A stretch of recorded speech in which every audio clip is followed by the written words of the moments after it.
안녕하십니까. 박병수 의장님과 존경하는 선배 동료 의원 여러분, 열린민주당 김진애 의원입니다. 국민 여러분, 오늘 드디어 임대차 3법이 완성됩니다. 전월세 계약 갱신 청구권, 전월세 계약 인상 상한제에 이어서 전월세 신고제입니다. 부동산 보유세를 강화하는 종합부동산세 등에 대해서도 오늘 의결합니다. 국회가 비로소 밥값을 하는 날입니다. 진즉 제도화 되었어야 하는 법안들입니다. 10년 전 18대 국회부터 발의되었던 임대차 3법이 통과되었다면 또 14년 전에 노무현 정부가 도입한 종합부동산세 등을 이명박 정부, 박근혜 정부가 지속적으로 무력화시키지 않았더라면 작금의 부동산 거품을 상당히 제어할 수 있을 것입니다. 조용하십시오. 적어도 문재인 정부 초기에 법제화되었더라면 얼마나 좋았겠습니까? 그러나 20대 국회가 집요하게 부동산 개혁을 막아섰더랬습니다. 이제 바뀌어야 하고 또 바뀌고 있습니다. 부동산 개혁은 사회 안정을 위해서 절대로 필요합니다. 땅에 돈을 박아놓고 땅 짓고 헤엄치기 하면서 돈 놓고 돈 먹기 하는 이런 일이 계속 벌어지면 열심히 일할 의욕도 열심히 살아보겠다는 의지도 사라집니다. 국민 분노지수만 높아지기 마련입니다. 이제 악순환의 고리를 깹시다. 부동산이 아니라 진정한 주택 정책으로 탈바꿈해야 합니다. 임차인으로 살아도 좋습니다. 쫓겨날 걱정 없이 전월세 너무 오르지 않게만 하면 임차인으로 살아도 좋습니다. 세계 어느 도시에서도 30% 이상이 임차인입니다. 우리나라에서도 40%, 수도권에서는 과반에 이르는 분들이 임차인입니다. 임차인 보호해야 되지 않겠습니까? 너무도 힘없는 주거약자들, 필요한 것이 공공임대주택입니다. 우리나라 이렇게 선진국이면서 우리나라 공공임대주택률이 10%에 못 이릅니다. 부끄럽지 않습니까? 부지런히 짓고 잘 관리해서 적어도 15%까지 이르게 해야 합니다. 세금을 투입해서 공공임대주택을 지어야 합니다.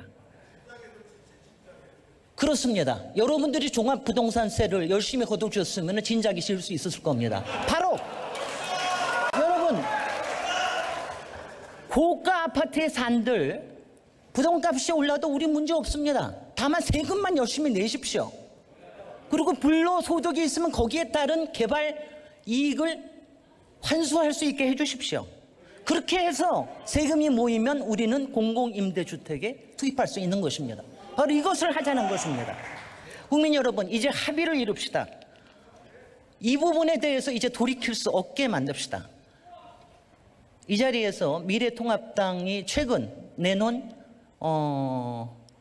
그 부동산 공급 정책에 대해서 한마디만 하겠습니다. 그 13개인가 15개가 있는데 맨 마지막에 있는 후분양제 하나 빼놓고는 하나같이 이 부동산 시장에 기름을 붓자는 그런 정책들입니다. 여러분, 초과이익 환수하고 세금 제대로 납부하게 해서 그렇게 해서 적어도 수요 억제를 할 수 있는 제도가 만들어지기 전까지는 여러분들 기름 붓지 마십시오. 누구 좋자고 하는 겁니까?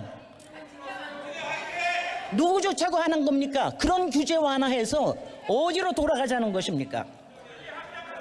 여러분, 제가 이 자리에서 국민 여러분, 제가 기획재정부에 권합니다. 이번에 시장은 했지만 앞으로 갈 길이 멉니다. 기획재정부 정신 좀 차려주십시오. 이번에 겨우 할 일 요만큼 했다고 다 했다고 생각하지 마십시오. 앞으로도 보유세에 관련된 거는 계속해서 비전을 제시해야 됩니다. 주택 공급에 대한 것도 그렇게 모든 걸 기획재정부에서 다 들고 있지 마십시오. 국토부에 힘을 주게 하십시오.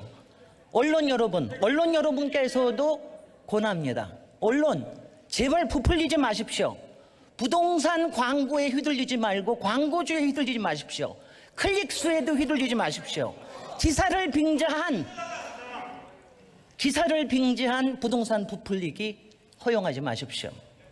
국민 여러분, 이제 바른 사이클, 선한 사이클로 넘어가야 합니다. 이제 시작일 뿐입니다. 우리 도시가 건강한 부동산 생태계가 있고 건강한 도시가 될 때까지 열심히 하겠습니다. 감사합니다.